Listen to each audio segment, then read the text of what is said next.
अक्सर आपने देखा होगा कि शेयर बाजार में जब दो लोग एक ही स्टॉक खरीदते हैं तो एक अच्छा खासा प्रॉफिट बनाकर जाता है और दूसरा लॉस लेकर बैठा होता है। लेकिन यहाँ डिफरेंस किस चीज में आता है? Timing, luck, news? नहीं, डिफरेंस यहाँ पर आता है वैल्यूएशन का। और अगर आप वैल्यूएशन का ये पूरा खेल समझ गए तो शेयर बाजार आपके लिए एटीएम बन सकता है, वरना एक अच्छा स्टॉक भी आपको लॉस देकर जा सकता है। तो आज के इस पार्ट 2 में हम यहाँ पर डीप डाइव करने वाले हैं into 4 pillars of valuation, intrinsic value का रियल कैलकुलेशन किस तरीके से किया जाता है और एक परफेक्ट बाइंग जोन आप किस तरीके से आइडेंटिफाई कर सकते हो। वीडियो थोड़ा सा लंबा रह सकता है, लेकिन अगर आपने इस वीडियो को ध्यान से पूरा अंत तक देखा तो आप बाकी 90% रिटेल इन्वेस्टर से खुद को एक स्मार्ट इन्वेस्टर बनाने में कामयाब हो पाओगे। तो चलिए स्टार्ट करते हैं।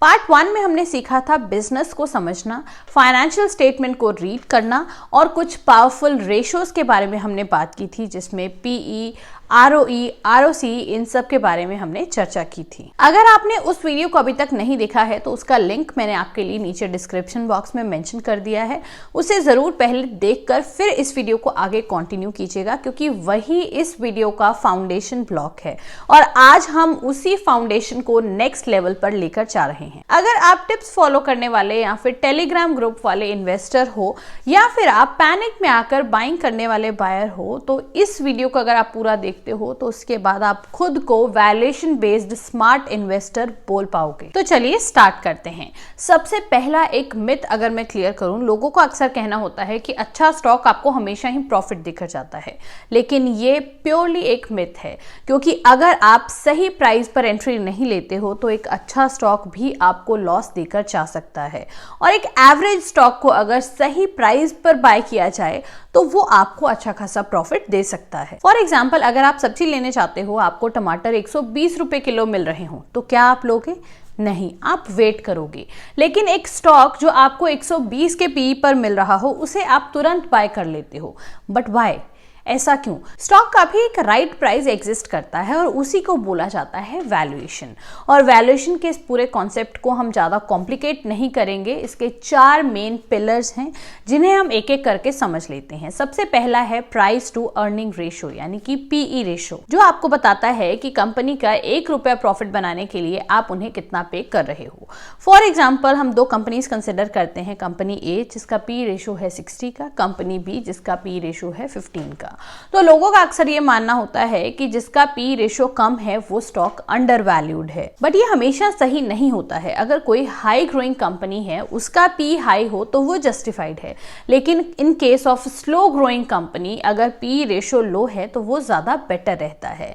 यहाँ पर एक बहुत ही सिंपल सा रूल है कि आप पीई रेशियो को उस कंपनी के इंडस्ट्री पी से कंपेयर करके देखो तो आपको खुद ब खुद सारी चीजें समझ में आ जाएंगी। फॉर एग्जाम्पल, एफएमसीजी सेक्टर का जो इंडस्ट्री पी है, अगर वो 55 का है और आप बाय कर रहे हो 60 के पी पर, विच मीन्स कि वो स्लाइटली ओवर वैल्यूड है। सिमिलरली, अगर हम आईटी सेक्टर का एग्जांपल लेते हैं, अगर इंडस्ट्री पी 22 का है और आप 30 के पी पे बाय कर रहे हो तो आप एक ओवर वैल्यूड स्टॉक बाय कर रहे हो। तो हमेशा जब भी आपको पी रेशियो देखना है तो इंडस्ट्री पी के कॉन्टेक्स्ट में उसे देखो। वैल्यूएशन का सेकेंड पिलर है पेग रेशियो, जो आपको बताता है कि पी कंपनी के अर्निंग ग्रोथ के हिसाब से हाई है या फिर लो है, which means कि PEG ratio is equal to PE upon earning growth rate. अगर PEG रेशियो 1 से कम है तो अंडर वैल्यूड स्टॉक कंसिडर किया जा सकता है, इक्वल टू 1 है तो फेयर वैल्यूएशन आपको मिल जाता है, and if PEG ratio is greater than 1.5 then वो stock highly over valued consider किया जाता है। फॉर एग्जाम्पल, एक कंपनी है ए जिसका PE रेशियो है 40 का और उनका ग्रोथ रेट है 30% का, तो PEG रेशियो हो जाएगा 40 divided by 30 that is equal to 1.3%, जो स्लाइटली हाई है बट स्टिल एक्सेप्टेबल वैल्यूएशन इसे माना जा सकता है। ऑन द अदर हैंड, जो कंपनी बी है उसका पी रेशियो 50 का है और इनका ग्रोथ रेट है 10% का, तो यहाँ पर जो पीजी रेशियो आएगा वो है 5 का, विच मीन्स कि ये जो कंपनी बी है ये हाईली ओवर वैल्यूड है। Moving on to third pillar that is EBITDA, ये इस तरीके के सेक्टर्स जैसे टेलीकॉम, एफएमसीजी, इंफ्रा हो गया, इनके लिए परफेक्ट रहता है, क्योंकि ये आपको बताता है कि कंपनी कितने कितने समय में, कितने सालों में अपना बिजनेस कॉस्ट रिकवर करेगी। ऑल्सो डेट हैवी कंपनीज के लिए भी ये परफेक्ट रहता है। अगर एबिटा वैल्यू 10 से कम है, इट मीन्स की ग्रेट वैल्यूएशन है।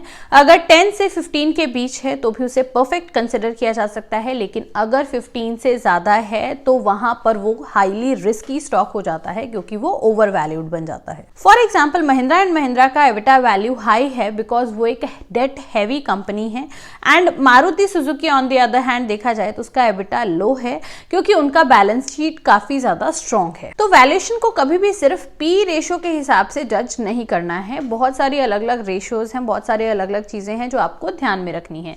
जिस तरीके से फोर्थ पिलर है DCF, that is discounted cash flow.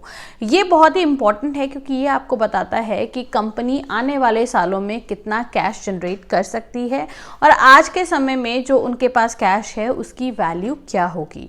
Simplified version अगर मैं आपको बताऊं कि आने वाले 10 सालों में कंपनी का जो कैश फ्लो है वो कितना हो सकता है, एक एस्टिमेटेड वैल्यू मिल जाता है। ऑल्सो यहाँ पर हमें मार्केट प्राइस से भी कंपेयर करके देखना होता है, जहां पर रोल प्ले आता है इंट्रिंसिक वैल्यू का। अगर इंट्रिंसिक वैल्यू मार्केट प्राइस से ज्यादा है, इट मींस बाय। अगर इंट्रिंसिक वैल्यू मार्केट प्राइस से कम है तो उसे अवॉइड किया जा सकता है। और इंट्रिंसिक वैल्यू हमें बताता है कि कंपनी की एक्चुअल वैल्यू कितनी है, क्योंकि मार्केट क्या सोचता है ये उतना इंपॉर्टेंट नहीं है। And intrinsic value is equal to present value of future cash flow plus terminal value. इसका एक सिंपल सा एग्जांपल ले लेते हैं। एक कंपनी है ए जिसका ईयरली कैश फ्लो ग्रोथ 12% का है और उनका जो करंट कैश फ्लो है वो 100 करोड़ का है। तो इसमें 10 साल का डिस्काउंटेड वैल्यू ऐड करना है और टर्मिनल वैल्यू को भी इंक्लूड करना है। तो सपोज इसका जो इंट्रिंसिक वैल्यू आया वो निकल के आया 850 रुपीज और जो करंट प्राइस है वो 600 रुपीज का है। तो ये क्या दिखा रहा है कि intrinsic value is greater then current market price, which means कि ये बाइंग जोन में है। ऑन द अदर हैंड, अगर इंट्रिंसिक वैल्यू 850 रुपीज का ही है बट मार्केट प्राइस जो करंट चल रहा है वो 1150 रुपीज का है, तो ये क्लियरली इंडिकेट करता है कि ये जो कंपनी है ये ओवर वैल्यूड है। और इसी तरीके से स्मार्ट इन्वेस्टर्स सोचते हैं। Moving on, perfect buying zone को आप किस तरीके से आइडेंटिफाई कर सकते हो, जो इस वीडियो का मोस्ट अवेटेड पार्ट है। तो चलिए चर्चा कर लेते हैं कि कैसे आप बाइंग जोन को आइडेंटिफाई कर सकते हो। सबसे पहले तो अगर आपको कहीं भी निवेश करना है तो आपको एक साथ में पूरा अमाउंट इन्वेस्ट नहीं करना है, आप स्टेजेस में इन्वेस्ट कीजिए। जैसे एक कंपनी है जिसका मार्केट प्राइस 600 रुपीज का है और जो इंट्रिंसिक वैल्यू था वो 850 रुपीज का था। तो फॉर एग्जाम्पल आपने 600 रुपीज पे 30% जो आपका कैपिटल है उसका एलोकेशन किया।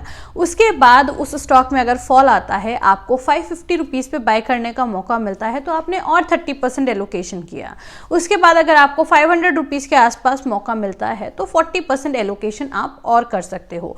तो इस तरीके से जो रुपी कॉस्ट एवरेजिंग है वो बहुत ही अच्छे से होती है और आपका जो प्राइस एवरेज आउट होके निकल के आता है वो भी बहुत ही बेहतरीन होता है। आगे है डिमांड सप्लाई जोन क्या होता है।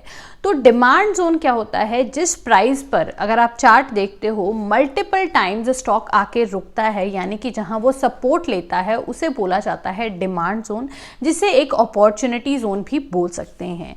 और सप्लाई जोन जो होता है, जब एक चार्ट में आप देखते हो मल्टीपल टाइम्स जहां जाके स्टॉक प्राइस रुकता है, यानी कि वहां पर उसे एक रेजिस्टेंस मिलता है, उसे बोला जाता है सप्लाई जोन, यानी कि वहां पर आपको थोड़ा सा कॉशियस रहने की जरूरत है। इवन आप सिंपल मूविंग एवरेजेस को यूज कर सकते हो, क्योंकि लॉन्ग टर्म इन्वेस्टर्स को ये काफी ज्यादा फायदेमंद होती हैं। 200 डे मूविंग एवरेज हो गया, 50 डे मूविंग एवरेज है।